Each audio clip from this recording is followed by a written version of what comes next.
നമസ്കാരം. ക്രാക്ക് JRFൻ്റെ പുതിയൊരു വീഡിയോയിലേക്ക് സ്വാഗതം. കഴിഞ്ഞ ദിവസം വിട്ട വീഡിയോയുടെ തുടർച്ചയാണിത്. ആ ചോദ്യത്തിൻ്റെ തുടർച്ചയായിട്ടുള്ള ചോദ്യങ്ങളാണ് ഞാനിവിടെ വിശദീകരിക്കുന്നത്. ഒന്നാമത്തെ ചോദ്യം, പ്ലാവിലത്തൊപ്പികൾ എന്ന കൃതി ആരുടേതാണ് എന്നുള്ളതാണ്. പ്ലാവിലത്തൊപ്പികൾ ആരെഴുതിയ കൃതിയാണ്? G. Sankarapillai, PM Taj, NN Pillai, Madhu master. ഉത്തരം G. ശങ്കരപ്പിള്ളയാണ്. കുട്ടികൾക്കുള്ള 11 നാടകങ്ങളുടെ സമാഹാരമാണ് പ്ലാവിലത്തൊപ്പികൾ. കുട്ടികൾക്കുള്ള 11 നാടകങ്ങൾ അടങ്ങിയ സമാഹാരമാണ് പ്ലാവിലത്തൊപ്പികൾ. തിരുനിഴൽമാല കണ്ടെടുത്ത് പ്രസിദ്ധീകരിച്ചത് ആര്? തിരുനിഴൽമാല കണ്ടെടുത്ത് പ്രസിദ്ധീകരിച്ചത് ആര് എന്നുള്ളതാണ് അടുത്ത ചോദ്യം. Ulloor, MM Purushothaman, PK Narayana Pillai, SK Nair. ഇവിടെ ഉത്തരമായിട്ട് വരുന്നത് MM പുരുഷോത്തമനാണ്. കുറച്ചു മുൻപ് ഞാൻ പറഞ്ഞിരുന്നു ഇതേ കാര്യം. ഈ ചോദ്യപേപ്പറിൽ തന്നെ ഈ ചോദ്യമുണ്ട്. MM പുരുഷോത്തമനാണ്, അദ്ദേഹമാണ് തിരുനിഴൽമാല കണ്ടെടുത്ത് പ്രസിദ്ധീകരിച്ചത്. അടുത്ത ചോദ്യം, മാപ്പിളപ്പാട്ടിലെ ദ്വിതീയാക്ഷരപ്രാസത്തിന് പറയുന്ന പേര്? മാപ്പിളപ്പാട്ടിലെ ദ്വിതീയാക്ഷരപ്രാസത്തിന് പറയുന്ന പേര് എന്ത്? കമ്പി, കഴുത്ത്, വാലിന്മേൽ കമ്പി, ഇശൽ. ഇവിടെ ഉത്തരമായിട്ട് വരുന്നത് കഴുത്താണ്. കഴുത്ത്. കഴുത്ത് എന്ന് പറഞ്ഞാൽ പാട്ടിലെ എതുകയ്ക്ക് തുല്യമായിട്ട് 4 അടിയിലും രണ്ടാമത്തെ അക്ഷരം സമാനമായിട്ട് വരുന്നതിനെയാണ് നമ്മൾ ദ്വിതീയാക്ഷരപ്രാസം എന്ന് പറയുന്നത്. കഴുത്തിലാണ് അങ്ങനെ 4 അടിയിലും രണ്ടാമത്തെ അക്ഷരം സമാനമായിട്ട് വരുന്നത്. മോന അല്ലെങ്കിൽ ആദ്യാക്ഷരപ്രാസത്തിന് തുല്യമായിട്ടുള്ളതാണ് കമ്പി. മോന അല്ലെങ്കിൽ ആദ്യാക്ഷരപ്രാസം ഉണ്ടല്ലോ, പാട്ടിലെ ആദ്യാക്ഷരപ്രാസത്തിന് തുല്യമായതാണ് കമ്പി. അന്ത്യാക്ഷരപ്രാസത്തിന് തുല്യമായിട്ടുള്ളത് വാൽക്കമ്പിയാണ്. അന്ത്യാക്ഷരപ്രാസം വാൽക്കമ്പി. അതുപോലെ അന്താതിപ്രാസമുണ്ട്. അന്താതിപ്രാസത്തിൻ്റെ തുല്യമാണ് വാലിന്മേൽ കമ്പി. ഇത് ഒരുപാട് ചോദ്യങ്ങളിൽ ആവർത്തിക്കുന്നതാണ്. ഒരുപാട് ക്വസ്റ്റ്യൻ പേപ്പർ ഞാൻ കണ്ടിട്ടുള്ളതാണിത്. വാലിന്മേൽ കമ്പി അന്താതിപ്രാസമാണ്. അതുപോലെ ഇശൽ ഇവിടെ കൊടുത്തിട്ടുണ്ടല്ലോ. ഇശലെന്ന് പറഞ്ഞാൽ ഈണമാണ്. ഈണത്തിൻ്റെ താളക്രമം പറയുന്നതിനെയാണ് ഇശലെന്ന് പറയുന്നത്. ഈ മാപ്പിളപ്പാട്ടുകളിൽ തന്നെ മാലപ്പാട്ടുകൾ, കപ്പപ്പാട്ട്, അങ്ങനെ പല പല രീതിയിലുള്ള പാട്ടുകളുണ്ട്. അപ്പോൾ മാലപ്പാട്ടുകളിൽ ആദ്യം വന്നത് 752 കൊല്ലവർഷത്തിൽ ഖാസി മുഹമ്മദ് എഴുതിയ മുഹിയുദ്ദീൻ മാലയാണ്. അത് ചോദ്യമായിട്ട് വരാറുണ്ട്. ഖാസി മുഹമ്മദിൻ്റെ മുഹിയുദ്ദീൻ മാലയാണ് കൊല്ലവർഷം 752 മാപ്പിളപ്പാട്ടിലെ മാലപ്പാട്ടുകളിൽ ആദ്യമായിട്ട് വന്നിട്ടുള്ളത്. അടുത്ത ചോദ്യം, വെള്ളാട്ടം ഏത് കലയുമായി ബന്ധപ്പെട്ടതാണ്? വെള്ളാട്ടം ഏത് കലയുമായി ബന്ധപ്പെട്ടതാണ്? കൂത്ത്, കൂടിയാട്ടം, യാത്രക്കളി, തെയ്യം. ഉത്തരം തെയ്യമാണ്. അതായത് തെയ്യത്തിൻ്റെ ചെറിയ രൂപമാണ്, തെയ്യത്തിൻ്റെ ബാല്യവേഷമാണ് ഈ വെള്ളാട്ടം എന്ന് പറയുന്നത്. എന്നാൽ എല്ലാ തെയ്യങ്ങൾക്കും ഈ ബാല്യവേഷമില്ല, വെള്ളാട്ടമില്ല എന്നും കൂടി ഓർത്തു വയ്ക്കണേ. അടുത്ത ചോദ്യം ഞാൻ പറഞ്ഞു തന്നതാണ്. സെറ്റിൻ്റെ എക്സ്പെക്റ്റഡ് ക്വസ്റ്റ്യൻസ് എന്ന് പറഞ്ഞതിനകത്ത് നിങ്ങൾക്ക് കാണാൻ പറ്റുന്നൊരു ചോദ്യമാണിത്. പൂരണി തദ്ധിതത്തിന് ഉദാഹരണം? പൂരണി തദ്ധിതത്തിന് ഉദാഹരണം ഏത്? ഒന്നിൽ, ഒന്നുകിൽ, ഒന്നാം, ഒന്നായി. ഉത്തരം ഒന്നാം എന്നുള്ളതാണ്. എക്സ്പെക്റ്റഡ് ആയിട്ടുള്ള ചോദ്യങ്ങൾ പറഞ്ഞതിൽ ഇത് ഞാൻ വിശദീകരിച്ചിട്ടുണ്ട്. നിങ്ങൾ അതിൻ്റെ തദ്ധിതങ്ങൾ ഏതൊക്കെയാണെന്നുള്ളത് പെട്ടെന്ന് പഠിക്കാനുള്ള രീതിയിലാണ് ഇട്ടിരിക്കുന്നത്. അതുപോലെ നിങ്ങൾ റിവിഷൻ ചെയ്യുമ്പോൾ നെറ്റിന് എക്സ്പെക്റ്റഡ് എന്ന് പറഞ്ഞിട്ടതും ആ വീഡിയോ കൂടി വേഗത്തിൽ കണ്ടു തീർക്കുക. നിങ്ങൾക്കത് പരീക്ഷകളിൽ പ്രയോജനം ചെയ്യും. അടുത്ത ചോദ്യം, ചേരുംപടി ചേർക്കാനാണ്. ചേരുംപടിയിൽ നൽകിയിരിക്കുന്ന അരുവിപ്പുറം പ്രതിഷ്ഠ SNDP സ്ഥാപിച്ചത്? ആലുവയിലെ സർവ്വമത സമ്മേളനം, ഗാന്ധിജിയുമായി കൂടിക്കാഴ്ച. എനിക്കിതിൽ അറിയാനില്ല പറ്റാത്തത് ആലുവയിലെ സർവ്വമത സമ്മേളനത്തിൻ്റെ വർഷം മാത്രമാണ്. പക്ഷേ അത് അറിഞ്ഞില്ല. ഇപ്പം അത് മാത്രമല്ലാതെ ഒരെണ്ണം മാത്രം അറിഞ്ഞിരുന്നാലും ഈ ഓപ്ഷൻ ശരിയാക്കാൻ കഴിയുന്നുള്ളതാണ്. നിങ്ങൾ ശ്രദ്ധിച്ച് നോക്കൂ. ഇപ്പം എനിക്ക് അറിയുന്നൊരു കാര്യം ഗാന്ധിജിയുമായുള്ള കൂടിക്കാഴ്ച എന്ന് നടന്നു എന്നുള്ളതാണ്. 1925 ഗാന്ധിജിയുമായിട്ടുള്ള ഒരു കൂടിക്കാഴ്ച നടന്നിട്ടുള്ളത്. അപ്പോൾ ആ വർഷം വെച്ചിട്ട് തന്നെ നമുക്ക് D3 എന്ന് പറയുന്ന ഓപ്ഷൻ ആകെ 1 സി ആണെന്നുള്ളത് നിങ്ങൾക്ക് കണ്ടുപിടിക്കാൻ പറ്റും. അങ്ങനെ നമുക്ക് ഇത് കണ്ടുപിടിക്കുക എന്നുള്ളതാണ്. അപ്പം ഗാന്ധിജിയുമായിട്ടുള്ള കൂടിക്കാഴ്ച ഗാന്ധിജി കൂടിക്കാഴ്ച എന്ന് പറയുന്നത് നമ്മുടെ കേരളത്തിലേക്ക് ഗാന്ധിജി എത്ര വട്ടം വന്നു എന്നുള്ളതാണ്. കേരളത്തിലേക്ക് ഗാന്ധിജി വന്നത് 5 പ്രാവശ്യമാണ്. അതിലൊന്നാണ് ഈ 1925 നൽകിയിട്ടുള്ളത്. ആദ്യമായിട്ട് ഗാന്ധി ഇവിടെ വന്നിരിക്കുന്നത് 1920 ഓഗസ്റ്റ് 18 അത് ഖിലാഫത്ത് പ്രസ്ഥാനത്തിൻ്റെ പ്രചരണത്തിന് വേണ്ടിയാണ്. 1920 ഓഗസ്റ്റ് 18 വരുന്നത് ആദ്യമായിട്ട്. പിന്നീട് 1925 മാർച്ച് 8 വന്നു. 1924-25 നടന്ന വൈക്കം സത്യാഗ്രഹത്തിൻ്റെ പശ്ചാത്തലത്തിലാണ് അദ്ദേഹം ഇങ്ങോട്ടേക്ക് വരുന്നത്. പിന്നീട് വന്നത് 1927 ഒക്ടോബറിലാണ്. തെക്കേ ഇന്ത്യൻ പര്യടനത്തിൻ്റെ ഭാഗമായിട്ടാണ് 1927 വന്നിട്ടുള്ളത്. അതിനുശേഷം 1934 ജനുവരി 10 ഹരിജൻ ഫണ്ട് ശേഖരണാർത്ഥം ഇവിടേക്ക്, അതായത് കേരളത്തിലേക്ക് വരുന്നത്. 1937 ജനുവരി 13 ക്ഷേത്രപ്രവേശന വിളംബരത്തിന് ശേഷം വരുന്നു. അപ്പോൾ ക്ഷേത്രപ്രവേശന വിളംബരം നടന്ന വർഷം 1936 നവംബർ 12 ചിത്ര തിരുനാളായിരുന്നു ക്ഷേത്രപ്രവേശന വിളംബരം പുറപ്പെടുവിച്ചത്. ആധുനിക കാലത്തെ അത്ഭുതമെന്നാണ് ഗാന്ധി അതിനെ വിശേഷിപ്പിച്ചിട്ടുള്ളത്. സി രാജഗോപാലാചാരി പറയുന്നത് രക്തരഹിത വിപ്ലവം എന്നാണ്. ഞാനിങ്ങനെ പറഞ്ഞ് ഒരു സൈഡിൽ നിന്ന് അങ്ങനെ പോകും. അപ്പം ഇതിലേക്ക് തിരിച്ചു വരാം. നമുക്ക് അരുവിപ്പുറം പ്രതിഷ്ഠ 1887 അരുവിപ്പുറത്ത് ക്ഷേത്രം പണിയുകയും 1888 അരുവിപ്പുറത്ത് ശിവൻ്റെ പ്രതിഷ്ഠ നടത്തുകയും ചെയ്തു. ഇതാണ് ഇവിടെ നൽകിയിരിക്കുന്ന അരുവിപ്പുറം പ്രതിഷ്ഠ. അപ്പോൾ 1888 അതിൻ്റെ വർഷം എന്ന് ഓർക്കുക. ശ്രീനാരായണ ഗുരുവാണ് പ്രതിഷ്ഠിച്ചത് എന്നുള്ളതും കൂടെ ഓർക്കുക. SNDPയുടെ കാലഘട്ടമായിട്ട് വരുന്നത് 1903 SNDP ശ്രീനാരായണ ധർമ്മ പരിപാലന യോഗം എന്നാണ് അതിൻ്റെ പൂർണ്ണമായിട്ടുള്ള പേര് വരുന്നത്. 1903 ശ്രീനാരായണ ഗുരുവാണ് അത് ആരംഭിക്കുന്നത്, അല്ലെങ്കിൽ അത് സ്ഥാപിച്ചത്. പിന്നീട് അതിൻ്റെ മുഖപത്രമായിട്ട് വരുന്നത് 1904 വിവേകോദയം. ഈ വിവേകോദയത്തിൻ്റെ പത്രാധിപരായിരുന്നു കുമാരനാശാൻ. അടുത്തത് നൽകിയിരിക്കുന്നത് ആലുവയിലെ സർവ്വമത സമ്മേളനമാണ്. അത് 1924 സാധാരണയായിട്ട് 1924 വർഷത്തിൽ നമുക്ക് നൽകാറുള്ളത് വൈക്കം സത്യാഗ്രഹമാണ്. വൈക്കം സത്യാഗ്രഹം ഇവിടെ നൽകിയിരിക്കുന്ന ഈ 4 കാര്യങ്ങളും ശ്രീനാരായണ ഗുരുവായിട്ട് ബന്ധപ്പെട്ടാണ് നൽകിയിരിക്കുന്നത്. ഗാന്ധിജിയുമായിട്ടുള്ള കൂടിക്കാഴ്ച 1925, ആലുവയിലെ സർവ്വമത സമ്മേളനം 1924. അപ്പം ശ്രീനാരായണ ഗുരുവുമായി ബന്ധപ്പെട്ട കാര്യങ്ങളായതുകൊണ്ടാണ് ഈ 4 വർഷങ്ങൾ ഒരുമിച്ച് നൽകിയിരിക്കുന്നത്. അടുത്ത ചോദ്യത്തിലേക്ക് പോകാം. ഏട്ടിൽ തറയിൽ അന്നും പെണ്ണ് കാണാൻ ആൾ വന്നിട്ടുണ്ട്. ആ മാസത്തിൽ അത് 4ാമത്തെ ആളാണ് എന്നാരംഭിക്കുന്ന നോവൽ. റിപ്പീറ്റഡ് ചോദ്യമാണ്, നെറ്റിൻ്റെ ചോദ്യപേപ്പറിലുള്ള ചോദ്യം കൂടിയാണിത്. ഏട്ടിൽ തറയിൽ അന്നും പെണ്ണ് കാണാൻ ആൾ വന്നിട്ടുണ്ട്. ആ മാസത്തിൽ അത് 4ാമത്തെ ആളാണ്. വിഷകന്യക, തോട്ടിയുടെ മകൻ, ഉമ്മാച്ചു, രണ്ടിടങ്ങഴി. ഉത്തരം രണ്ടിടങ്ങഴിയാണ്.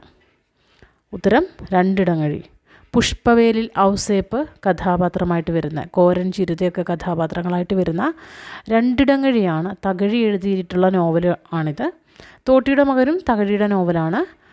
ഇശുക്കുമുത്തു, ചുടലമുത്തു, മോഹനനൊക്കെ കഥാപാത്രമായിട്ട് വരുന്ന തോട്ടിയുടെ മകൻ. വിഷകന്യക SK പൊറ്റക്കാടിൻ്റെ നോവലാണ്. കുടിയേറ്റം പശ്ചാത്തലമായിട്ട് വരുന്ന നോവലാണ് വിഷകന്യക. ഉമ്മാച്ചു ഉറൂബിൻ്റെ നോവലാണ്. ഉമ്മാച്ചു ബീരാൻ കഥാപാത്രമായി വരുന്ന നോവലാണ് ഉമ്മാച്ചു. അടുത്ത ചോദ്യം, അനുമാന സിദ്ധാന്തത്തിൻ്റെ പ്രയോക്താവ് ആര്? അനുമാന സിദ്ധാന്തത്തിൻ്റെ പ്രയോക്താവ് ആര്? മഹിമഭട്ടൻ, ഭട്ടലൊല്ലടൻ, ശങ്കുകൻ, അഭിനവഗുപ്തൻ. ഈ ചോദ്യവും നെറ്റിൻ്റെയും അതുപോലെ റിപ്പീറ്റഡ് ആയിട്ടുള്ള ചോദ്യമാണ്. അനുമാന സിദ്ധാന്തത്തിൻ്റെ പ്രയോക്താവ് മഹിമഭട്ടനാണ്. മഹിമഭട്ടനാണ്. ഭട്ടലൊല്ലടൻ ഉൽപ്പത്തിവാദത്തിൻ്റെ പ്രയോക്താവാണ്. ഉൽപ്പത്തിവാദം അതായത് രസം എങ്ങനെയാണ് അനുവാചകനിൽ അല്ലെങ്കിൽ സഹൃദയനിലേക്ക് എത്തുന്നത് എന്നുള്ളത്, രസത്തിൻ്റെ ആ ഒരു രസം എങ്ങനെ നിർവചിക്കുന്നത്, അതിനെക്കുറിച്ച് അതെങ്ങനെയാണ് ആസ്വാദകന് അനുഭവവേദ്യമാകുന്നെന്ന് നിർവചിച്ച ആളുകളാണ് ഈ നൽകിയിരിക്കുന്ന എല്ലാവരും. ഭട്ടലൊല്ലടൻ, ഉൽപ്പത്തിവാദം, ശങ്കുകൻ, അനുമിതിവാദം, അഭിനവഗുപ്തൻ, അഭിവ്യക്തിവാദം. ഇനി ഒരാളും കൂടി ഉണ്ട്, ഭട്ടനായകൻ, അദ്ദേഹം ഭുക്തിവാദം. ഇത്രയും പേരാണ് സാധാരണയായിട്ട് പരീക്ഷയിലെ ചോദ്യങ്ങളിൽ കാണാറുള്ളത്. ഇത്രയും പേരാണ് രസത്തെക്കുറിച്ച്, രസം എങ്ങനെ വരുന്നു എന്നുള്ളത്, രസം എങ്ങനെ അനുവാചകനിൽ എത്തിച്ചേരുന്നു അല്ലെങ്കിൽ സഹൃദയനിൽ എത്തുന്നു എന്ന് പറഞ്ഞിട്ടുള്ളത്. അടുത്ത ചോദ്യം, കവിത സത്യത്തിൽ നിന്ന് 2 മടങ്ങ് അകന്നു നിൽക്കുന്നു. കവിത സത്യത്തിൽ നിന്ന് 2 മടങ്ങ് അകന്നു നിൽക്കുന്നു എന്ന് പറഞ്ഞത് ആര്? Plato, Aristotle, Longinus, Croce. ഇവിടെ ഉത്തരമായിട്ട് വരുന്നത് പ്ലേറ്റോ ആണ്. ഇവിടെ ഉത്തരം ആരാണ്? പ്ലേറ്റോയാണ്. ഇവിടെ ചോദ്യത്തിൽ നൽകിയിരിക്കുന്ന 2 മടങ്ങ് അകന്നു നിൽക്കുന്നു കവിത എന്ന് പറഞ്ഞല്ലോ. അപ്പോൾ കവികളെ തൻ്റെ ആദർശ രാഷ്ട്രമായിട്ടുള്ള റിപ്പബ്ലിക്കിൽ നിന്ന് തന്നെ പുറത്താക്കിയ ആളാണ് പ്ലേറ്റോ.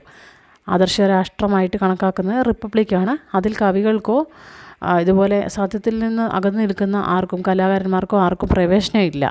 അതാണ് പ്ലേറ്റോയുടെ ഒരു നയം. ഇവിടെ മൂന്നാമത് നൽകിയിരിക്കുന്ന ലോങ്കിനസ് ആണ്. ലോങ്കിനസുമായി ബന്ധപ്പെട്ട് നമുക്ക് വരാറുള്ള ചോദ്യം ഉദാത്തതയാണ്. അരിസ്റ്റോട്ടിലുമായിട്ട് വരുന്ന ചോദ്യങ്ങളൊക്കെ ഞാൻ പറഞ്ഞു തന്നിട്ടുണ്ട്. അതായത് സ്ഥലം, കാലം, ക്രിയ എന്നുള്ള ഐക്യത്രയം, പിന്നെ 6 ട്രാജഡിക്കുള്ള 6 ഘടകങ്ങൾ, പിന്നെ കഥാർസിസ്, മിമസിസ്, അതുപോലെ ഹമേർഷ്യ, ഒരുപാട് റിവേഴ്സൽ, ഇങ്ങനത്തെ പദങ്ങളൊക്കെ അരിസ്റ്റോട്ടിലുമായി ബന്ധപ്പെട്ട് ഞാൻ പല വീഡിയോകളിലും പറഞ്ഞു തന്നിട്ടുണ്ട്. അതുതന്നെയാണ് സാധാരണ പരീക്ഷകളിലെ ചോദ്യവും. അടുത്ത ക്രോച്ചയാണ്, ബെനഡിറ്റോ ക്രോച്ചെ. അദ്ദേഹത്തിൻ്റെ വരുന്നത് അന്തർജ്ഞാനമാണ്. അന്തർജ്ഞാനം, അതാണ് ക്രോച്ചയുമായി ബന്ധപ്പെട്ട് വരാറുള്ള വാക്ക്. ഇനി അടുത്ത ചോദ്യം, വിവരണാത്മക ഭാഷാശാസ്ത്ര ചിന്തകൾക്ക് തുടക്കം കുറിച്ചത് ആര്? വിവരണാത്മക ഭാഷാശാസ്ത്ര ചിന്തകൾക്ക് തുടക്കം കുറിച്ചത് ആരാണ്?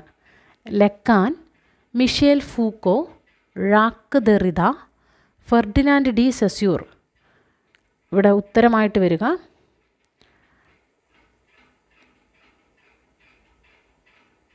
സസ്യൂറാണ്. ഫെർഡിനാൻഡ് ഡി സസ്യൂറാണ് ഉത്തരമായിട്ട് വരിക. കാരണം വിവരണാത്മക ഭാഷാശാസ്ത്ര ചിന്ത എന്ന് കേൾക്കുമ്പോൾ തന്നെ അവിടെ 2 പേരെയാണ് നമ്മൾ ഓർക്കേണ്ടത്. ഒന്ന് സസ്യൂറാണ്, മറ്റൊരാൾ ഘടനാപരമായ സമീപനം കൊണ്ടുവന്ന ബ്ലൂംഫീൽഡ്, ലിയോനാർഡ് ബ്ലൂംഫീൽഡ്. ഇവിടെ നൽകിയിരിക്കുന്ന ലെക്കാൻ, മിഷേൽ ഫൂക്കോ, ഴാക്ക് ദെറിദയാണ്. ദെറിദ ഡിഫറൻസ് ഒക്കെയാണ്. അപ്പോൾ നിർമ്മാണം എന്ന് പറഞ്ഞ ഏരിയയാണ് ദെറിദയായിട്ട് ബന്ധപ്പെട്ട് വരിക. അപ്പോൾ അങ്ങനെ തിരിച്ച് കളയാൻ സാധ്യതയുള്ള പേരുകളാണ് നൽകിയിരിക്കുന്നത്. ഈ ചിന്തകൾക്ക്, വിവരണാത്മക ഭാഷാശാസ്ത്ര ചിന്ത എന്ന് വെച്ചാൽ ഡിസ്ക്രിപ്റ്റീവ് ലിംഗ്വിസ്റ്റിക്സിനെ കുറിച്ചാണ് ഇവിടെ പറയുന്നത്. അതിന് തുടക്കം കുറിച്ചത് ഈ സസ്യൂറാണ്. അപ്പോൾ ഭാഷയുടെ രൂപവും പ്രവർത്തനവും അന്വേഷിക്കുന്ന കാര്യത്തിനെയാണ് നമ്മൾ ഈ ഡിസ്ക്രിപ്റ്റീവ് ലിംഗ്വിസ്റ്റിക്സ് എന്ന് പറയുന്നത്. ഒരു ഭാഷയുടെ രൂപവും അതിൻ്റെ പ്രവർത്തനവും അന്വേഷിക്കുന്നു, അതാണ് വിവരണാത്മക ഭാഷാശാസ്ത്രം അഥവാ ഡിസ്ക്രിപ്റ്റീവ് ലിംഗ്വിസ്റ്റിക്സ് എന്ന് പറയുന്നത്. അപ്പോൾ അത് ആരംഭിക്കുന്ന സസ്യൂറിലാണ്. പിന്നീട് പഠനം, ഘടനാപരമായ സമീപനമൊക്കെ കൊണ്ടുവന്നതാണ് ബ്ലൂംഫീൽഡ്. അടുത്ത ചോദ്യം, ലിപികളും മാനവ സംസ്കാരവും എന്ന ഗ്രന്ഥം എഴുതിയത്, ലിപികളും മാനവ സംസ്കാരവും എന്ന ഗ്രന്ഥം എഴുതിയത് ആരാണ്? ഇവിടെ professor K.A.. Jaleel, P. Pavithran, K. Pavithran, K. M. Gopi. ഈ പി. പവിത്രൻ, കെ. പവിത്രൻ എന്നൊക്കെ കാണുമ്പോൾ നമ്മൾ കരുതും ഒരേ ഇനിഷ്യലുള്ള ആളുകളായതുകൊണ്ട് ചിലപ്പോൾ അവരിൽ ഒരാളാണെന്ന് വിചാരിക്കും. പക്ഷേ അതല്ല. ലിപികളും മാനവ സംസ്കാരവും എഴുതിയത് കെ.എ. ജലീലാണ്. Professor K A. ജലീലിൻ്റെ പുസ്തകമാണത്. അടുത്ത ചോദ്യം, മീൻ എന്ന പദത്തിന് സംഭവിച്ച അർത്ഥപരിണാമം. മീന് എന്ന പദത്തിന് സംഭവിച്ച അർത്ഥപരിണാമം എന്ത്? അർത്ഥവിപുലനം, അർത്ഥാധപതനം, അർത്ഥസങ്കോചം, അർത്ഥോന്നതി. അപ്പോൾ നോക്കൂ, ഇവിടെ അർത്ഥത്തിന് അധപ്പതനമാണ് സംഭവിച്ചിരിക്കുന്നത്. ഉദാഹരണം പറഞ്ഞാൽ പണ്ട് കാലത്ത് എന്താണ് അധപ്പതനം എന്ന് പറഞ്ഞാൽ ചെറ്റ എന്നൊരു വാക്ക് നമുക്ക് കിട്ടുമ്പോൾ അത് ഇപ്പോഴും അതൊരു മോശം വാക്ക്, അല്ല തെറിയായിട്ടാണ് നമ്മൾ കേൾക്കാറുള്ളത്. പക്ഷേ ആദ്യകാലങ്ങളിൽ ചെറ്റ എന്നുള്ള വാക്ക് കുടിൽ അല്ലെങ്കിൽ ചെറിയ വീട് എന്നുള്ള അർത്ഥത്തിലായിരുന്നു ഉപയോഗിച്ചുകൊണ്ടിരുന്നത്. അപ്പോൾ അവിടെ അതിൻ്റെ അർത്ഥത്തിന് അധപ്പതനമാണ് സംഭവിച്ചിരിക്കുന്നത്. ഇനി അർത്ഥോന്നതി എന്ന് പറഞ്ഞാൽ എന്താണ്? ഒരു വാക്കിന് ഉണ്ടാകുന്ന ഔന്നിത്യമാണ്. പണ്ടില്ലായിരുന്നു, ഇപ്പോഴെന്താണ്? ഇപ്പോഴതിന് ഔന്നിത്യം സംഭവിച്ചിരിക്കുന്നു.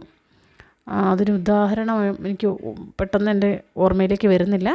ഞാനതൊരു വേറൊരു വീഡിയോ ആയിട്ട് നിങ്ങൾക്ക് ചെയ്തു തരാം. അർത്ഥസങ്കോചം എന്ന് പറഞ്ഞാൽ ഒരുപാട് അർത്ഥത്തിൽ ഉപയോഗിച്ചിരുന്ന ഒരു വാക്ക് ഇപ്പോഴെന്ത് ചെയ്യുന്നു? ഒറ്റയൊരു അർത്ഥത്തിലേക്ക് ചുരുങ്ങുന്നു. അർത്ഥവിപുലനം എന്ന് പറഞ്ഞാൽ എന്ത് ചെയ്യുന്നു? ഒരു അർത്ഥത്തിലിരുന്നത് അത് വിപുലനം നടക്കുന്നു. ഇപ്പോൾ ഇവിടെ ഒരു ഉദാഹരണമായിട്ട് പറയണം, അർത്ഥസങ്കോചത്തിൻ്റെ ഒരു ഉദാഹരണം പറയണം. ഇപ്പോൾ വിരൽ എന്ന് പറഞ്ഞാൽ വിരിയുന്നത് എന്നാണ് ഉള്ള അർത്ഥത്തിലാണ് വരുന്നത്. പക്ഷേ ഇപ്പോൾ നോക്കൂ, വിരൽ എന്നുള്ളത് നമ്മൾ ഉപയോഗിക്കുന്നത് നമ്മുടെ കൈവിരൽ അല്ലെ കാൽവിരൽ എന്നുള്ള അർത്ഥത്തിലാണ്. അതാണ് അതിൻ്റെ വ്യത്യാസം. അപ്പോൾ ഇവിടെ മീൻ എന്നുള്ള അർത്ഥം സങ്കോചമാണ് സംഭവിച്ചിരിക്കുന്നത്. അർത്ഥസങ്കോചം സംഭവിച്ചു. എന്താണ് മീൻ എന്നുള്ളതിൻ്റെ അർത്ഥം? സാധാരണ നമ്മൾ നോക്കുകയാണെങ്കിൽ ശുദ്ധജലത്തിലും സമുദ്രജലത്തിലും ജീവിക്കുന്ന ശീതരക്ത കശേരുകി എന്നാണ് അതിൻ്റെ അർത്ഥം വരുന്നത്. അതായത് വെള്ളത്തിൽ താമസിക്കുന്ന ചെറിയ കാര്യങ്ങൾ തൊട്ട് വരുന്ന ഏതിനും മീൻ എന്നുള്ള അർത്ഥത്തിൽ വരും. മറ്റൊന്ന് മത്സ്യം എന്നുള്ള അർത്ഥമാണ്. വേറൊന്ന് നക്ഷത്രം, കൊള്ളിമീൻ, പെരുമീൻ എന്നുള്ള അർത്ഥത്തിലൊക്കെ വരും. പക്ഷേ ഇപ്പോൾ നമ്മൾ മീൻ എന്ന് കേട്ട ഉടനെ നമ്മളുടെ ഉള്ളിലേക്ക് വരുന്ന എന്താണ്? ഫിഷ് അല്ലെങ്കിൽ മത്സ്യം അല്ലേ? ആ ഒരു ഇതിലേക്കാണ് നമുക്കതിൻ്റെ ഒരു അർത്ഥം പോകുന്നത്. അപ്പോൾ അതിൻ്റെ അർത്ഥം സങ്കോചിച്ച് ഒരു മത്സ്യം എന്നതിലേക്ക് മാത്രം ചുരുങ്ങി. അതിനെയാണ് അർത്ഥസങ്കോചമെന്ന് പറയുന്നത്. അടുത്ത ചോദ്യം, ഭാരതത്തിലെ ഏറ്റവും പ്രാചീനമായ ലിപി ഏതാണ്? അപ്പോൾ ഇവിടെ നൽകിയിരിക്കുന്ന വട്ടെഴുത്ത്, ബ്രാഹ്മി, കോലെഴുത്ത്, ഖരോഷ്ടി. വട്ടെഴുത്ത് ബ്രാഹ്മി, കോലെഴുത്ത് ഖരോഷ്ടി. ഉത്തരം ബ്രാഹ്മി. അതായത് ഈ ലിപി വന്നു കഴിഞ്ഞിട്ട് കുറച്ചു കാലം കഴിഞ്ഞിട്ട് വന്ന ഒരു ലിപിയാണ് ഈ ഖരോഷ്ടി എന്നുള്ളത്. ഖരോഷ്ടി എന്ന് പറഞ്ഞാൽ ഖരം കഴുതയാണേ. അപ്പോൾ ഈ കഴുത എന്നുള്ളതിൻ്റെ കഴുതയുടെ തുകലിൽ, അതായത് അതിൻ്റെ തോലിലാണ് ഈ എഴുതുന്നത് കൊണ്ടാണ് ഇതിനെ എന്ത് വരുന്നത്? ഖരപുഷ്ടി എന്നുള്ള പേരിലാണ് ഇത് അറിയപ്പെട്ടത്. ആദ്യം ഖരപുഷ്ടി ലോപിച്ചാണ് ഈ ഖരോഷ്ടിയായിട്ട് മാറിയിരിക്കുന്നത്. അങ്ങനെയാണ് ഇതിന് ഈ ഖരോഷ്ടി എന്നുള്ള പേര് കിട്ടിയിരിക്കുന്നത്. പിന്നീട് വന്നിരിക്കുന്ന, അപ്പോൾ ഇത് പേർഷ്യയിലെ ഔദ്യോഗിക ലിപിയായിരുന്നു കേട്ടോ ഈ ഖരോഷ്ടി. പിന്നീട് വന്നിരിക്കുന്ന ലിപികളാണ്, ബ്രാഹ്മിയിൽ നിന്ന് വന്നിരിക്കുന്ന ലിപികളാണ് ഈ വട്ടെഴുത്ത്, കോലെഴുത്ത് തുടങ്ങിയവ. അടുത്ത ചോദ്യം നോക്കാം. കോളനി അനന്തര വിമർശനവുമായി ബന്ധപ്പെട്ട പേര് എന്താണ്? പോസ്റ്റ് കൊളോണിയൽ ക്രിറ്റിസിസത്തിൽ വരുന്ന പേരാണ് ചോദിച്ചിരിക്കുന്നത്. അപകോളനീകരണത്തെക്കുറിച്ചൊക്കെ പറഞ്ഞ ഒരാളുടെ പേര് ഇവിടെ കാണുന്നുണ്ട്. Frantz Fanon, Lukacs, I.A. Richards, T.S. Eliot. അപ്പോൾ നമ്മൾ ആ പാശ്ചാത്യം പഠിക്കുന്ന സമയത്ത് നമ്മൾ അവരുടെ കാലഘട്ടം അനുസരിച്ചിട്ടാണ് പഠിച്ചിട്ടുള്ളത്. അതുകൊണ്ട് തന്നെ ഈ പോസ്റ്റ് കൊളോണിയൽ ഒക്കെ സമയം വരുന്നത് എപ്പോഴാണെന്ന് കൃത്യമായിട്ട് നമുക്ക് ഈ ഒരു ഓപ്ഷനിൽ നിന്ന് തന്നെ കിട്ടും അല്ലേ? ഫ്രാൻസ് ഫാനനാണ് ഇതിനകത്ത് ഉത്തരമായിട്ട് വരിക. ഫ്രാൻസ് ഫാനനാണ് അപകോളനീകരണം, ഡീകോളനൈസേഷനെക്കുറിച്ചും അതുപോലെ പോസ്റ്റ് കൊളോണിയൽ ക്രിറ്റിസിസത്തിലൊക്കെ വരുന്ന ആൾ. ഇവിടെ അദ്ദേഹത്തിൻ്റെ കൃതികൾ ഞാനൊന്ന് പറയാം. അത് ചോദിച്ചിട്ടുണ്ട്. A wretched of the earth, അതാണ് പ്രധാനപ്പെട്ടതായി ചോദിക്കുന്നൊരു കൃതി. A wretched of the earth. അതുപോലെ പിന്നെ വരുന്നത് ബ്ലാക്ക് സ്കിൻ വൈറ്റ് മാസ്ക്. അതുപോലെ എ ഡൈയിങ് കൊളോണിയലിസം എന്നുള്ളതും അദ്ദേഹത്തിൻ്റെ കൃതിയാണ്. അടുത്ത ചോദ്യം, ഇവിടെ നൽകിയിരിക്കുന്ന I.A. Richards, T.S. എലിയട്ട്. ഈ T.S. എലിയട്ട് ഒബ്ജക്റ്റീവ് കോറിലേറ്റീവ് എന്ന് പറഞ്ഞിട്ടൊരു പിന്നെ വസ്തു സംയോജകം എന്ന് പറഞ്ഞതുമായി ബന്ധപ്പെട്ടൊരു ചോദ്യം വരാറുണ്ട് കേട്ടോ, T.S. എലിയട്ട്. ഓക്കെ, അത് ഞാൻ ഒരുപാട് തവണ കണ്ടിട്ടുള്ളൊരു ചോദ്യമാണ്. സിനേസ്തസിസ് ആണ് I.A. റിച്ചാർഡ്സുമായി ബന്ധപ്പെട്ട് വരുന്ന ചോദ്യം. വ്യാകരണമിത്രത്തിൻ്റെ കർത്താവ് ആര് എന്നുള്ളതാണ് അടുത്ത ചോദ്യം. വ്യാകരണമിത്രത്തിൻ്റെ കർത്താവ് ആര്? കോവുണ്ണി നെടുങ്ങാടി, പാച്ചുമൂത്തത്, ശേഷഗിരി പ്രഭു, ഫാദർ ജോൺ കുന്നപ്പള്ളി. വ്യാകരണമിത്രം എന്നുള്ള വ്യാകരണകൃതി ആരുടെയാണ്? ശേഷഗിരി പ്രഭുവിൻ്റേതാണ്. കോവുണ്ണി നെടുങ്ങാടിയുടെ കൃതി കേരള കൗമുദിയാണ്. കേരളപാണിനിക്ക് പ്രയോജനപ്പെട്ട ഒരു കൃതികളിലൊന്നാണ് ഈ കേരള കൗമുദി എന്നുള്ളത്. ഇനി അടുത്ത ചോദ്യം, ശബ്ദത്തെ വെളിയിലേക്ക് വിടുന്നതിൻ്റെ മാതിരി ഭേദത്തിന് പറയുന്നതാണ് കരണവിഭ്രമം, സംസർഗം, പരിമാണം, അനുപ്രധാനം. ശബ്ദത്തെ വെളിയിലേക്ക് വിടുന്നതിൻ്റെ മാതിരി ഭേദത്തെ പറയുന്നത് അനുപ്രധാനം എന്നാണ്. അനുപ്രധാനം എന്ന് പറഞ്ഞാൽ ശ്വാസകോശത്തിൽ നിന്ന് പുറപ്പെടുന്ന വായു, അതായത് അത് നാദതന്ത്രികളിലൊക്കെ തട്ടി ആ ഉച്ഛ്വാസവായു പുറത്തേക്ക് വരുമ്പോൾ വായുയുടെ പല ഭാഗങ്ങളിൽ വെച്ചിട്ട് എന്ത് ചെയ്യുന്നു, അത് തടഞ്ഞോ തടയാതെയൊക്കെ പുറത്തേക്ക് വരാം. അപ്പോൾ ഈ വായുവിനെ പൂർണ്ണമായിട്ട് തടയുന്നുണ്ടെങ്കിൽ അങ്ങനെ വരുന്ന വർണ്ണങ്ങളെ നമ്മൾ സ്വരം എന്ന് പറയും. അങ്ങനെ വരുന്ന വർണ്ണങ്ങൾ സ്വരങ്ങളാണ്. അവയെ നമ്മൾ അസ്പൃഷ്ടം എന്ന് പറയും. പൂർണ്ണമായിട്ട് ഒട്ടും തടയാതെ വരുന്ന വായു ഉണ്ടാക്കുന്ന ധ്വനിയാണ് അസ്പൃഷ്ടം. അങ്ങനെ ഉണ്ടാകുന്ന വർണ്ണങ്ങളാണ് ഈ സ്വരങ്ങൾ. എവിടെയും വായു തടയുന്നില്ല. മുഴുവൻ തടഞ്ഞു വരുന്നത് സ്പൃഷ്ടമാണ്. മുഴുവൻ തടഞ്ഞു വരുന്ന അനുപ്രധാനത്തെ പറയുന്ന പേര് സ്പൃഷ്ടം എന്നാണ്. സ്പൃഷ്ടം എന്നുള്ളത് വർഗ്ഗാക്ഷരങ്ങളൊക്കെ വരുന്നു. അതായത് ക, ച, ട, ത, പ അതൊക്കെ വർഗ്ഗാക്ഷരങ്ങളാണ്. അവ വരുന്നതാണ് ഈ സ്പൃഷ്ടം എന്ന് പറയുന്നത്. ഇനി പകുതി തടഞ്ഞാണ് പുറത്തേക്ക് വിടുന്നതെങ്കിൽ അതിൻ്റെ പേര് നേമസ്പൃഷ്ടം. പകുതി തടഞ്ഞ് പുറത്തേക്ക് വിടുന്നത് നേമസ്പൃഷ്ടമാണ്. ഉദാഹരണം പറഞ്ഞാൽ ഊഷ്മാക്കളാണത്. ഷ, ഷ, സ. ഷ, ഷ, സ അത് ഊഷ്മാക്കൾ എന്നാണ് അറിയപ്പെടുന്നത്. അവ നേമസ്പൃഷ്ടത്തിലാണ് വരുന്നത്. അപ്പോൾ ഞാൻ പറഞ്ഞുകൊണ്ടിരിക്കുന്ന അനുപ്രധാനമാണേ. അതുപോലെ തന്നെ ഉച്ചാരണത്തിൽ വർഗ്ഗാക്ഷരങ്ങളെ പോലെ വായു പൂർണ്ണമായിട്ടും തടയപ്പെടുന്നില്ല. അങ്ങനെ വരുമ്പോൾ ചില വ്യഞ്ജനങ്ങൾ എന്ത് ചെയ്യുന്നു, വായു അല്പം മാത്രമേ തടയപ്പെടുന്നുള്ളൂ. അപ്പോൾ ഇങ്ങനെ വരുന്ന വർണ്ണങ്ങളുടെ ധ്വനി സ്വരത്തിനും വ്യഞ്ജനത്തിനും ഇടയിൽ വരും. സ്വരത്തിനും വ്യഞ്ജനത്തിനും ഇടയിൽ ഇരിക്കുന്ന വർണ്ണങ്ങൾ വരുന്ന ആ ധ്വനിയെ നമ്മൾ മധ്യമങ്ങൾ എന്നാണ് പറയുന്നത്. യാ, ര, ല, വ, ള, ഴ, റ. യാരലവ ള, ഴ, റ. അപ്പോൾ ഈ അനുപ്രധാനത്തെ നമ്മൾ വിളിക്കുന്നത് ഈശൽ സ്പൃഷ്ടം എന്നാണ്. ഈശൽ സ്പൃഷ്ടം. അപ്പം 4 തരത്തിലാണ് അനുപ്രധാനം. ഒന്നാമത്തത് അസ്പൃഷ്ടം, അത് സ്വരമാണ്. രണ്ടാമത്തത് സ്പൃഷ്ടം. സ്പൃഷ്ടം എന്ന് പറഞ്ഞാൽ അത് വ്യഞ്ജനങ്ങളിൽ വർഗ്ഗാക്ഷരങ്ങളാണ് വരുന്നത്.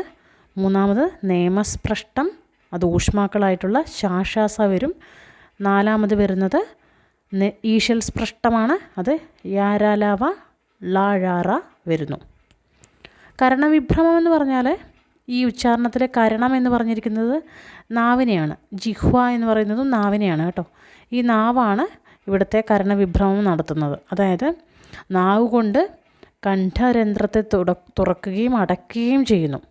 അങ്ങനെയാണ് ഉദ്ദേശിക്കുന്നത്. അപ്പം പൂർണ്ണമായിട്ടും കണ്ഠരന്ധ്രം തുറന്ന് ശ്വാസം പൂർണ്ണമായിട്ടും വെളിയിലേക്ക് വിട്ടാൽ അവിടെ ആ സമയത്ത് സ്വനതന്തുക്കളൊക്കെ അയയുന്നു. അങ്ങനെ ശബ്ദം പരിപരുത്ത് മയമില്ലാതെയൊക്കെ പുറത്തേക്ക് വരും. അങ്ങനെയുള്ള ധ്വനികളെ നമ്മൾ ശ്വാസികളെന്ന് പറയുന്നു. അപ്പോൾ ശ്വാസികൾ എന്താണ്? തന്തുക്കൾ അയയുകയാണ്. അവിടെ ശബ്ദം പരിപരുത്ത് മയമില്ലാതെ വരുമ്പോഴാണ് ശ്വാസികൾ ഉണ്ടാകുന്നത്. ഉദാഹരണം പറഞ്ഞാൽ വർഗ്ഗാക്ഷരങ്ങൾ കാച്ചാട്ടത്തപ്പയിൽ നമ്മൾ നോക്കുമ്പം ഖരം, അധികരം എന്നുവെച്ചാൽ ക, ഘ, അതുപോലെ ച, ഛ, ജ വരത്തില്ല. അതെന്താണ്? അത് മൃദുവാണ്. അപ്പോൾ ഖരം, അധികരം എന്ന് പറയുന്നത് വർഗ്ഗാക്ഷരങ്ങളിലെ ആദ്യം വരുന്ന 2 അക്ഷരങ്ങളാണെന്ന് ഓർമ്മയിലുണ്ടാവണം. അതുപോലെ ഇതിൻ്റെ കൂടെ ശ്വാസിയിൽ വരുന്നത് ഊഷ്മാക്കളാണ്. കുറച്ച് മുൻപ് ഞാൻ ഊഷ്മാക്കൾ പറഞ്ഞില്ലേ, ഷ, ഷ, സ അവയും ശ്വാസികളാണ്. ഇനി കണ്ഠരന്ധ്രം ചുരുക്കിയിട്ട് ഈ ഉച്ചരിക്കുന്ന സമയത്ത് ഈ ധ്വനിയെല്ലാം അടഞ്ഞ് ഉള്ളിൽ വലിഞ്ഞു മുറുകി നിൽക്കും. അങ്ങനെയുള്ളപ്പം കുറച്ച് മയമുള്ള നാദമായിരിക്കും പുറത്തോട്ട് വരുന്നത്, കുറച്ച് മൃദുവായത്. അപ്പോൾ അങ്ങനെ വരുന്നതിനെ നമ്മൾ നാദികളെന്ന് പറയും. പരിപരുത്ത മയമില്ലാത്തതിന് പകരമായിട്ട് കുറച്ച് മയമുള്ള നാദം വരുന്നതിനെ നാദികളെന്നാണ് പറയുന്നത്. അപ്പം നാദികളിൽ വരുന്നത് മൃദു, ഘോഷം, അനുനാസികം, മധ്യമങ്ങൾ, സ്വരങ്ങൾ ഇവയൊക്കെ. ഇനി 2ലും നിൽക്കുന്ന ഒരാളുണ്ട്. ശ്വാസിയുമാണ് നാദിയുമാണ്. അത് ഘോഷിയാണ്. ഘോഷി എന്ന് പറഞ്ഞാൽ ഹ, ഘോഷി ഹ. ഇനി ഓപ്ഷനിൽ കാണുന്നത് സംസർഗമാണ്. സംസർഗം എന്ന് പറഞ്ഞാൽ ഒരു ധ്വനിയിലേക്ക് വേറൊരു ധ്വനിയും കൂടി ലയിക്കുകയാണ്. അങ്ങനെ വരുമ്പോൾ എന്ത് ചെയ്യുന്നു? അതിനെ സംസർഗം എന്ന് പറയുന്ന ആ പേര് പോലെ തന്നെയാണ് സംസർഗമാണ് നടക്കുന്നത്. ഉദാഹരണം പറഞ്ഞാൽ നമ്മൾ ക എന്നതിൻ്റെ കൂടെ ഖരമായിട്ടുള്ള കായുടെ കൂടെ ഹ എന്ന് പറഞ്ഞ ഘോഷി ചേരുമ്പോൾ എന്തായി മാറും? ഇഘ എന്ന് പറഞ്ഞാൽ നമ്മൾ ചെറിയ ക്ലാസ്സിൽ പഠിച്ചിട്ടുണ്ടല്ലോ. അപ്പം ഇഘ എന്നുള്ളത് അധികരമാണ്, അതിൻ്റെ കൂടെ കായും ഹായൂടെ ചേർന്നതാണ്. അപ്പം അങ്ങനെ വരുന്നതിനെ നമ്മൾ എന്തെന്ന് പറയുന്നു? സംസർഗം. ഒരു ധ്വനിയിൽ മറ്റൊരു ധ്വനി ലയിക്കുകയാണ് ഇവിടെ ചെയ്യുന്നത്. അപ്പോൾ ഇവിടെ എന്ത് ചെയ്യുന്നു? ഇവിടെ തന്നെ നമുക്ക് വർണ്ണങ്ങളെ ഈ പറയുന്നതിൻ്റെ കൂടെ തന്നെ നമുക്ക് സന്ധ്യാക്ഷരം എന്ന് പറഞ്ഞൊരു കാര്യം കൂടിയുണ്ട്. സന്ധ്യാക്ഷരം എന്ന് പറഞ്ഞാൽ AR പറയുന്ന ഒരു സന്ധ്യാക്ഷരം എന്ന് പറഞ്ഞാൽ സന്ധി ചേർന്നുണ്ടാകുന്നു സ്വരങ്ങൾ. സ്വരം ഒരു സ്വരം മറ്റൊരു സ്വരവുമായിട്ട് സന്ധി ചേർന്നിട്ട് വേറൊരു സ്വരം ഉണ്ടാകുകയാണ്. അപ്പോൾ അതിനെയാണ് സന്ധ്യാക്ഷരം എന്ന് പറയുന്നത്. അടുത്ത ചോദ്യമായിട്ട് നിങ്ങൾക്ക് കാണുന്നതും അതുതന്നെയാണ്. കേരള പാണിനി സന്ധ്യാക്ഷരമായി കണക്കാക്കുന്ന അക്ഷരം എന്ന് കണ്ടോ? അപ്പോൾ സന്ധ്യാക്ഷരം എന്ന് പറഞ്ഞാൽ എന്താണ്? ഒരു സ്വരം മറ്റൊരു സ്വരം ആയിട്ട് ചേർന്നിട്ട് സന്ധി ചേർന്നിട്ട് പുതിയൊരു സ്വരം ഉണ്ടാകും. ഉദാഹരണം പറഞ്ഞാൽ ആയുടെ കൂടെ ഇ ചേർന്നിട്ട് എ ഉണ്ടാകുന്നു. ആ പ്ലസ് ഇ എ ആകുന്നു. ആ പ്ലസ് എ ഐ ആകുന്നു. അതുപോലെ ആ പ്ലസ് ഉ ഓ ആകുന്നു. ആ പ്ലസ് ഒ ഔ ആകുന്നു. അപ്പോൾ ഇവിടെ ഉത്തരത്തിൽ നൽകിയിരിക്കുന്ന ആയും ഇയും ഊവും ഉണ്ട്. അത് മൂന്നും സന്ധ്യാക്ഷരമല്ല, രണ്ടെണ്ണം കൂടി ചേർന്നിട്ടുള്ളത് ഐ ആണ്. ആയും എയുടെ കൂടി ചേരുമ്പോൾ ഉണ്ടാകുന്ന സന്ധ്യാക്ഷരം ഐ. അതുകൊണ്ട് ഉത്തരം എന്താണ്? ഡി ആണ്. അതുകൂടി ഞാൻ ഇതിൻ്റെ കൂടെ പറഞ്ഞു വയ്ക്കുകയാണ്. അടുത്ത ചോദ്യത്തിനകത്തുള്ളത് ഉത്തരമായിട്ട് വരുന്നത് ഐ ആണ്, സന്ധ്യാക്ഷരം ഡി ആണ് ഓപ്ഷൻ വരിക. ഇവിടെ ഇനി കൊടുത്തിരിക്കുന്നത് പരിമാണമായിരുന്നു. പരിമാണം എന്ന് പറഞ്ഞാൽ ഇപ്പോൾ സ്വരങ്ങൾ ഹ്രസ്വവും ദീർഘവുമായിട്ട് ആ ഭേദത്തിൽ പിന്നെ രണ്ടായിട്ട് തിരിക്കുന്നുണ്ടല്ലോ. അപ്പോൾ ഈ ഹ്രസ്വം ഉച്ചരിക്കാൻ വേണ്ടി നമുക്ക് എടുക്കുന്ന സമയത്തിൻ്റെ അളവെന്ന് പറഞ്ഞാൽ ഒരു മാത്രമേ ഉള്ളൂ. അതിൻ്റെ കൂടെ ദീർഘമാണെങ്കിൽ 2 മാത്ര എടുക്കും. അങ്ങനെ വരുമ്പം എന്ത് ചെയ്യുന്നു? അതിനൊരു അളവ് എന്ന് പറയുന്നത്. അപ്പം ഈ ഹ്രസ്വ ദീർഘഭേദം കൂടുതലായിട്ട് നമുക്ക് കാണുന്നത് സ്വരങ്ങൾക്കാണ്. ഇവയെ പരിമാണം എന്നാണ് പറയുന്നത്. അതായത് അതിൻ്റെ മാത്ര കണക്കിനെയാണ് ഈ പരിമാണമെന്ന് പറയുന്നത്. പിന്നെ ഈ ഒരു ഭാഗത്ത് വരുന്ന ഒന്നുകൂടി 2-3 കൂടി ഉണ്ട്. അതായത് മാർഗഭേദമുണ്ട്, അതുപോലെ സ്ഥാനഭേദമുണ്ട്. വർണ്ണങ്ങളെ ഉച്ചരിക്കുമ്പോൾ നാവിൻ്റെ അഗ്രവും എവിടെയൊക്കെയാണ് വരുന്നതെന്നനുസരിച്ച് കണ്ഠ്യം, താലവ്യം, പിന്നെ മൂർധന്യം, ദന്ത്യം, ഓഷ്ട്യം, വർസ്യം ഇങ്ങനെയൊക്കെ എന്ത് ചെയ്തിട്ടുണ്ട്? തിരിച്ചിട്ടുണ്ട്. അതുപോലെ തന്നെ മാർഗഭേദം എന്ന് പറഞ്ഞിട്ടുണ്ടെങ്കിൽ മാർഗഭേദത്തിലാണ് ശ്രുതിഭേദം ഉണ്ടാകുന്നത്. മാർഗഭേദത്തിലൂടെ ഇപ്പം ഋതുക്കൾ മൂക്കിലൂടെ വന്നു കഴിഞ്ഞാൽ അത് അനുനാസികം എന്നുള്ള രീതിയിലേക്ക് മാറുന്നുണ്ടല്ലോ. അല്ലാതെ വരുന്നതിനെ നമ്മൾ എന്ത് പറയുന്നു? ഇപ്പം ശ്രുതിഭേദം ഉണ്ടാകുന്നില്ല. കാച്ചാട്ടാത്താപ്പ അതിൽ നമുക്ക് ശ്രുതിഭേദം വരുന്നത് അനുനാസികങ്ങൾക്കാണ്. അപ്പം ഇതിലെയാണോ ഈ വർണ്ണങ്ങൾ നാദികളായിട്ട് പുറത്തേക്ക് വരുന്ന വർണ്ണങ്ങൾ മാർഗത്തിനനുസരിച്ച് ശ്രുതിഭേദം ഉണ്ടാക്കുന്നതിനെയാണ് മാർഗഭേദം എന്ന് പറയുന്നത്. അങ്ങനെയാണ് വർണ്ണങ്ങളുടെ ഒരു ധ്വനി എന്നുള്ള രീതിയിൽ ഉച്ചാരണത്തിന് മാത്രമായിട്ട് ഈ വർണ്ണങ്ങൾക്ക് ശ്രുതിഭേദം വരുന്നതിനെക്കുറിച്ച് കേരള പാണിനിയത്തിലൊക്കെ പറഞ്ഞിരിക്കുന്നത് ഇത്രയും കാര്യങ്ങളാണ്. അടുത്ത ചോദ്യം, സംവൃതോകാരം അകാരവുമായി ബന്ധപ്പെട്ടതാണെന്ന് പറഞ്ഞതാര്? സംവൃതോകാരം അകാരവുമായി ബന്ധപ്പെട്ടതാണെന്ന് പറഞ്ഞത് ആരാണ്? AR Rajarajavarma, CL Antony, Attoor Krishnapisharody, Gundert. ഇവിടെ ഉത്തരമായിട്ട് വരുന്നത് ആറ്റൂർ കൃഷ്ണപിഷാരടിയാണ്. സംവൃതമായ അകാരമെന്ന് അദ്ദേഹമാണ് പറഞ്ഞിരിക്കുന്നത്. അടുത്ത ചോദ്യം, ഭാഷാകൗടലീയം ഏത് വിഭാഗത്തിൽപ്പെടുന്ന കൃതിയാണ്? ഭാഷാകൗടലീയം ഏത് വിഭാഗത്തിൽപ്പെടുന്ന കൃതിയാണ്? ഭാഷാപഠനം, ഭാവകാവ്യം, ചമ്പു, രാഷ്ട്രമീമാംസ. ഇവിടെ ഉത്തരമായിട്ട് വരുന്നത് രാഷ്ട്രമീമാംസയാണ്. അതായത് കൗടില്യൻ്റെ അർത്ഥശാസ്ത്രത്തിനുണ്ടായ വിവർത്തനമാണ് ഭാഷാകൗടലീയം എന്ന് പറയുന്നത്. അപ്പോൾ ഈ ഭാഷാകൗടലീയം എന്നുള്ളത് 7 അധ്യായങ്ങൾ അധികരണങ്ങളെങ്ങാണ്ട് ലഭിച്ചിട്ടുള്ളൂ. ബാക്കി നഷ്ടപ്പെട്ടു പോയ ഒരു കൃതി കൂടിയാണ്. രാഷ്ട്രമീമാംസയാണത് കൈകാര്യം ചെയ്യുന്നത്. ഭാഷാകൗടലീയത്തിൽ ഗവേഷണം ചെയ്ത പണ്ഡിതനാണ് ഡോക്ടർ KN എഴുത്തച്ഛൻ. അടുത്ത ചോദ്യം, താരതമ്യ സാഹിത്യ പഠനം വിശ്വസാഹിത്യ പഠനം തന്നെയാണ്. ആരുടെ അഭിപ്രായമാണ്? താരതമ്യ സാഹിത്യ പഠനം വിശ്വസാഹിത്യ പഠനം തന്നെയാണെന്നുള്ളത് ആരുടെ അഭിപ്രായമാണ്? Matthew Arnold, Tolstoy, Victor Hugo, Rabindranath Tagore. ഇവിടെ ഉത്തരമായിട്ട് വരുന്നത് ടോൾസ്റ്റോയ് ആണ്. ലിയോ ടോൾസ്റ്റോയ് ആണ് അങ്ങനെ പറഞ്ഞിരിക്കുന്നത്. ഇവിടെ നൽകിയിരിക്കുന്ന ഓപ്ഷനകത്ത് രവീന്ദ്രനാഥ ടാഗോറുണ്ട്. അദ്ദേഹം കേംബ്രിഡ്ജ് യൂണിവേഴ്സിറ്റിയിൽ പ്രസ് ഓൺലൈനിൽ പ്രസിദ്ധീകരിച്ചിരിക്കുന്ന ഒരു ലേഖനമുണ്ട്, വിശ്വസാഹിത്യ എന്ന് പറഞ്ഞിട്ട് 1907. രവീന്ദ്രനാഥ ടാഗോറിൻ്റെ ഐഡിയ ഓഫ് വേൾഡ് ലിറ്ററേച്ചർ എന്ന് പറഞ്ഞിട്ടാണത് പ്രസിദ്ധീകരിച്ചിരിക്കുന്ന ആ പേപ്പർ. അപ്പോൾ അതുകൊണ്ടാണ് ഇങ്ങനെയൊരു ഈ പേപ്പർ, അങ്ങനത്തെ പേപ്പറൊക്കെ വന്നിട്ടുള്ളത് കൊണ്ടാണ് അദ്ദേഹത്തിൻ്റെ പേരും ഈ ഓപ്ഷനകത്ത് വരുന്നത്. അടുത്ത ചോദ്യം, ജഗത്ത് പ്ലസ് ഈശൻ ചേർത്തെഴുതുമ്പോൾ എങ്ങനെയാകും? ജഗത് പ്ലസ് ഈശൻ ചേർത്തെഴുതുമ്പോൾ എങ്ങനെയാവും? ജഗദീശൻ, ജഗത്തീശൻ, ജഗദീശൻ, ജഗദ്വീശൻ. ഇവിടെ സംഭവിക്കുന്നത് വ്യഞ്ജനസന്ധിയാണ്. വ്യഞ്ജനസന്ധിയിൽ അന്ത്യവ്യഞ്ജനങ്ങളായിട്ടുള്ള ക, ച, ട, ത, പ എന്നിവയുടെ പിന്നിൽ സ്വരമോ ക, ച, ട, ത, പ, ഘ, ഛ, ധ, ഫ, ഷ, ഷ, സ ഇവയല്ലാത്ത വ്യഞ്ജനങ്ങളോ വന്നാൽ അന്ത്യവ്യഞ്ജനം മൃദുവായി മാറും. ഇവിടെ അതാണ് സംഭവിക്കുന്നത്. ഇത് ഞാൻ അതിൻ്റെ സ്ക്രീൻഷോട്ട് ഞാൻ അതിൻ്റെ കൂടെ ഉൾപ്പെടുത്തുന്നുണ്ട്, നിങ്ങളത് നോക്കി എഴുതുക. അപ്പോൾ ഇവിടെ ജഗദീശൻ എന്നുള്ള സി ഓപ്ഷനാണ് വരിക. വ്യഞ്ജനസന്ധി വന്നിട്ട് സി ഓപ്ഷനാണ് വരിക. മൃദുവായിട്ട് ഖരം മാറും. അടുത്ത ചോദ്യം, താലികെട്ട് കല്യാണം പ്രമേയമാകുന്ന കഥ. താലികെട്ട് കല്യാണം പ്രമേയമാകുന്ന കഥ ഏതാണ്? തേന്മാവ്, വളർത്തുമൃഗങ്ങൾ, ഒരൊറ്റ നോക്ക്, മദിരാശി പിത്തലാട്ടം. തേന്മാവ് ബഷീറിൻ്റെ കഥയാണ്. വളർത്തുമൃഗങ്ങൾ സർക്കസാണ് അവിടെ കഥ ആയിട്ട് വരുന്നത്. അപ്പോൾ വളർത്തുമൃഗങ്ങൾ എന്നുള്ളത് MT വാസുദേവൻ നായരുടെ ആദ്യ കഥയാണ്. ലോകസാഹിത്യ മത്സരത്തിൽ 1ാം സ്ഥാനം നേടിയ കഥയാണ് വളർത്തുമൃഗങ്ങൾ. മൂർക്കോത്തുകുമാരൻ്റെ കഥയാണ് ഒരൊറ്റ നോക്ക്. ഇവിടെ ഉത്തരമായിട്ട് വരുന്നത് ഒരൊറ്റ നോക്കാണ്. താലികെട്ട് കല്യാണം വരുന്നത് ഒരൊറ്റ നോക്കിലാണ്. ശമ്പം, ശാപകം എന്നത് ഏത് വാക്കിൻ്റെ പര്യായമാണ്? ശമ്പം, ശാപകം.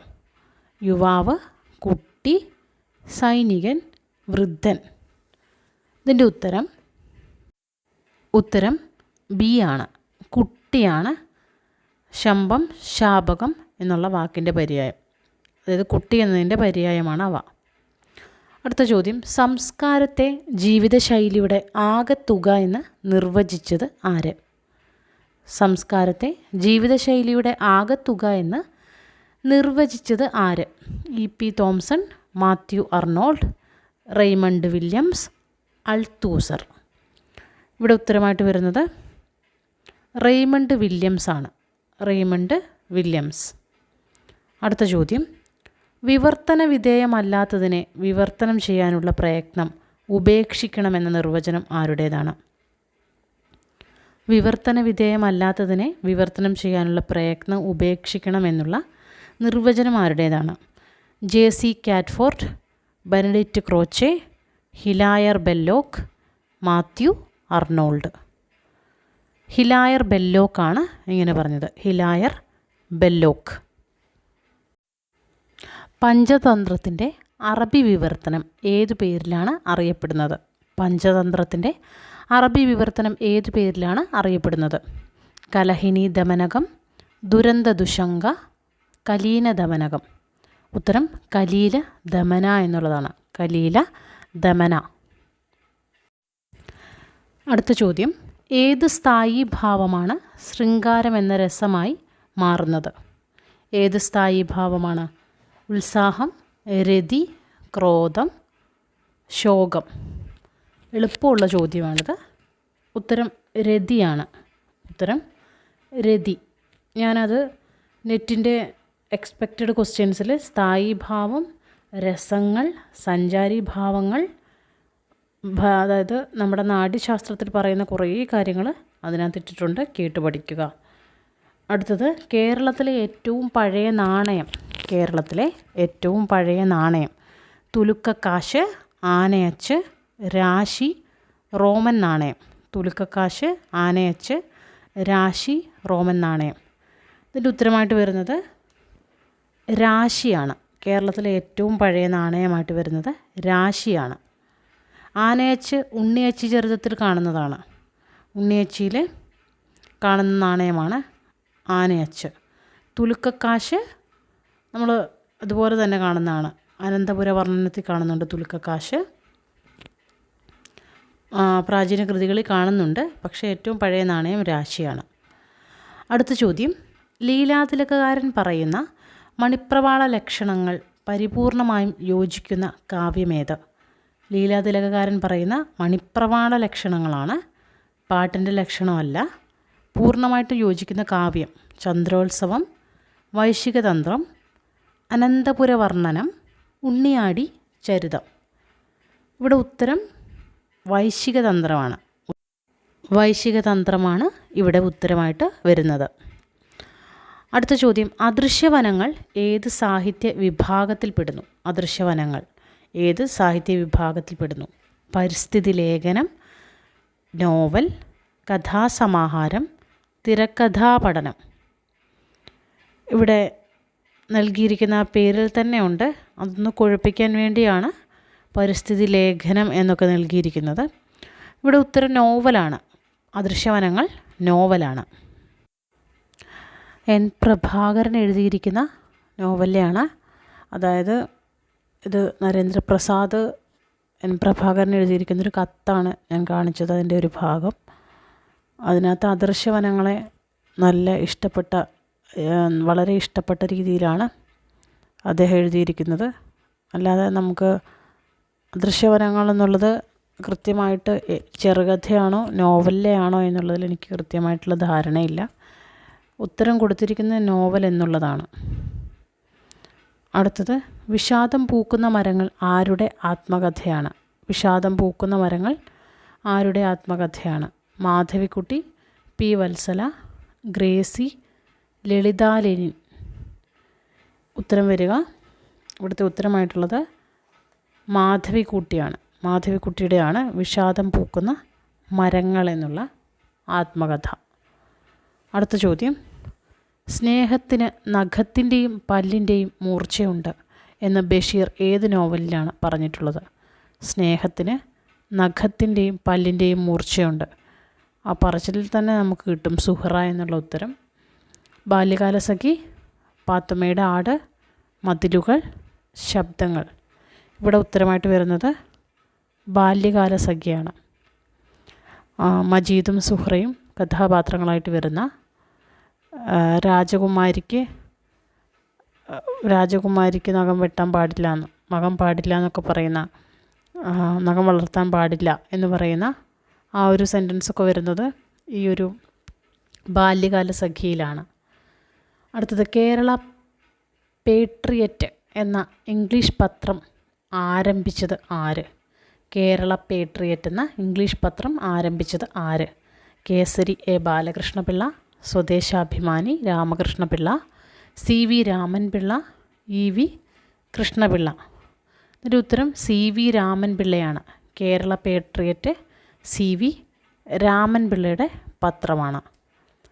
അടുത്തത്, കുടജാദ്രിയുടെ സംഗീതം എന്ന കൃതിയുടെ കർത്താവ്. റിപ്പീറ്റഡ് ചോദ്യമാണ്.